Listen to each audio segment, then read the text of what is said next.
साथियों नमस्कार। मेरे YouTube चैनल अनंत श्री में आप सभी का हार्दिक अभिनंदन करता हूं, स्वागत करता हूं।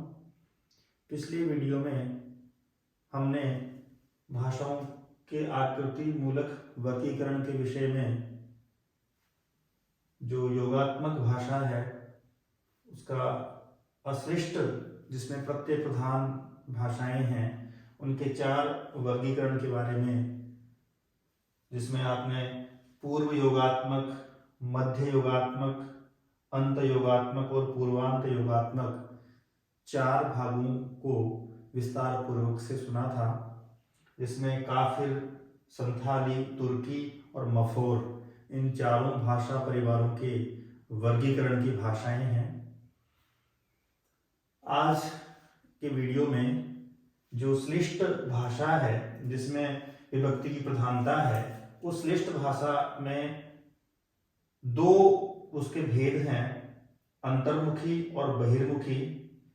और जो तीसरा योगात्मक भाषा का भेद है प्रश्लिष्ट, उसमें पूर्ण प्रश्लिष्ट और आंशिक प्रश्लिष्ट, जिसमें चेरोफी और बास्क भाषाएं सम्मिलित हैं। इनके बारे में विस्तार से हम अध्ययन करेंगे। जो श्लिष्ट भाषाएं हैं, जैसा कि आप जानते हैं कि श्लिष्ट का मतलब होता है युक्त। तो विभक्ति की जिसमें प्रधानता प्रायः इन भाषाओं में होती है। श्लिष्ट योगात्मक भाषाएं वे होती हैं जिनमें प्रकृति और प्रत्यय इनके साथ में घनिष्ठता से मिले रहते हैं। जिस भाषा के वर्गीकरण में प्रकृति और प्रत्यय घनिष्ठता से मिले रहते हैं, प्रकृति एवं प्रत्यय को अलग नहीं बताया जा सकता। यानी नीर और क्षीर न्याय से, जैसे दूध और पानी आपस में मिले रहते हैं, वैसे इनमें प्रकृति और प्रत्यय मिले रहते हैं। इनमें जो 2 भेद हैं, अंतर्मुखी और बहिर्मुखी। तो हम अंतर्मुखी को देखते हैं, जिसमें संयोगात्मक और वियोगात्मक। संयोगात्मक का उदाहरण आपके सामने है अरबी भाषा, और वियोगात्मक का उदाहरण है हिब्रू। तो अंतर्मुखी में जो पहला विभाग है, अंतर्मुखी क्या है पहले ये हम देखें। तो अंतर्मुखी जो श्लिष्ट भाषा है, उसमें प्रत्यय और प्रकृति, या यूं कहें आप संबंध तत्व या अर्थ तत्व के बीच में ये इतने घुल मिल करके रम जाते हैं, पूरी तरह से इसमें श्लिष्ट रहते हैं, युक्त रहते हैं। इनमें जो संयोगात्मक आपको उदाहरण के रूप में हम बता रहे हैं, जिसमें शब्दों में अलग से सहायक संबंध तत्व लगाने की आवश्यकता नहीं होती। खास करके अरबी भाषा में आप क, त, ब तीनों हलंत वर्ण हैं, इनका अर्थ होता है लिखना। अब इन 3 शब्दों से इन्होंने बहुत सारे शब्द बना लिए। जैसे कातिब ऐसा शब्द है, कातिब शब्द का अर्थ होता है लिखने वाला, और किताब जो लिखा गया है। तो इस प्रकार से इनमें प्रत्यय और प्रकृति बिल्कुल पूरी तरह से मिले हुए रहते हैं, घुल मिल करके रहते हैं। तो संयोगात्मक जो आपने उदाहरण देखा हिब्रू के बाद में, कि शब्दों में अलग से सहायक संबंध तत्व लगाने की आवश्यकता नहीं होती है। आपको उदाहरण के तौर पर हमने बताया कि क, त, ब का अर्थ लिखना होता है। इससे हमने कातिब और किताब जैसे 2 शब्द बना लिए। कुतुब भी शब्द बन सकता है, जिसका अर्थ होता है बहुत सी किताबें। दूसरा आपके पास में है वियोगात्मक। वियोगात्मक का मतलब हुआ जिसमें अलग से सहायक संबंध तत्व पाए जाते हैं, अर्थात जिसमें अलग से सहायक संबंध तत्वों का समावेश होता है, वो वियोगात्मक भाषा के वर्गीकरण में आता है। हिब्रू उसी भाषा का एक जो है उदाहरण आपके समक्ष है। इसी प्रकार से बहिर्मुखी, जो श्लिष्ट का बहिर्मुखी दूसरा विभाग है, उसमें भी प्रत्यय प्रकृति के साथ या प्रत्यय जो है प्रकृति के बाद में या अंत में लगते हैं।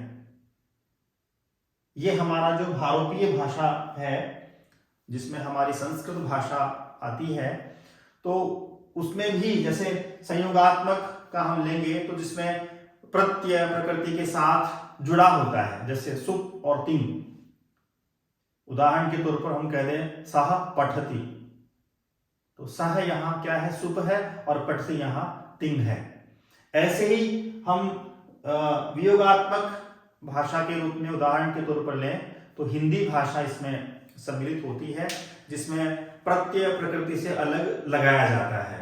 हिंदी में कारक चिन्ह है, सहायक क्रिया है आदि इसके उदाहरण हो सकते हैं। और उसके बाद में जो दूसरा आपका प्रश्लिष्ट योगात्मक भाषाएं जो होती हैं, उसका उदाहरण आपके सामने, जिसमें प्रश्लिष्ट योगात्मक भाषाओं में समास की प्रधानता होती है, जिसमें पूर्ण समास या अंशतः समास का प्रयोग किया जाता है।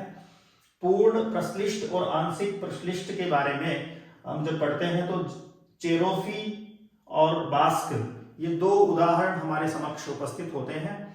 तो प्रश्लिष्ट योगात्मक भाषाएं क्या होती हैं, पहले ये जान लें।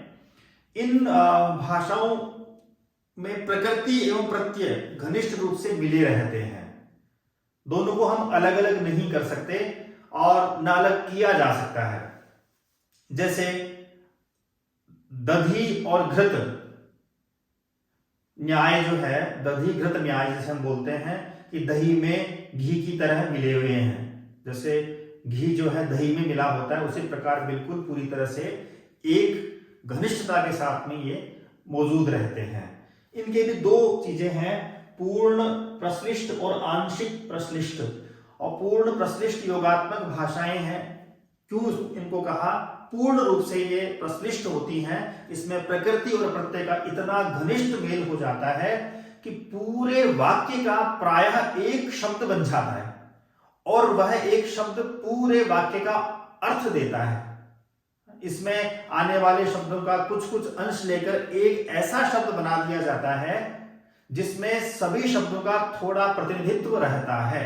यह पूर्ण समास प्रधान होता है।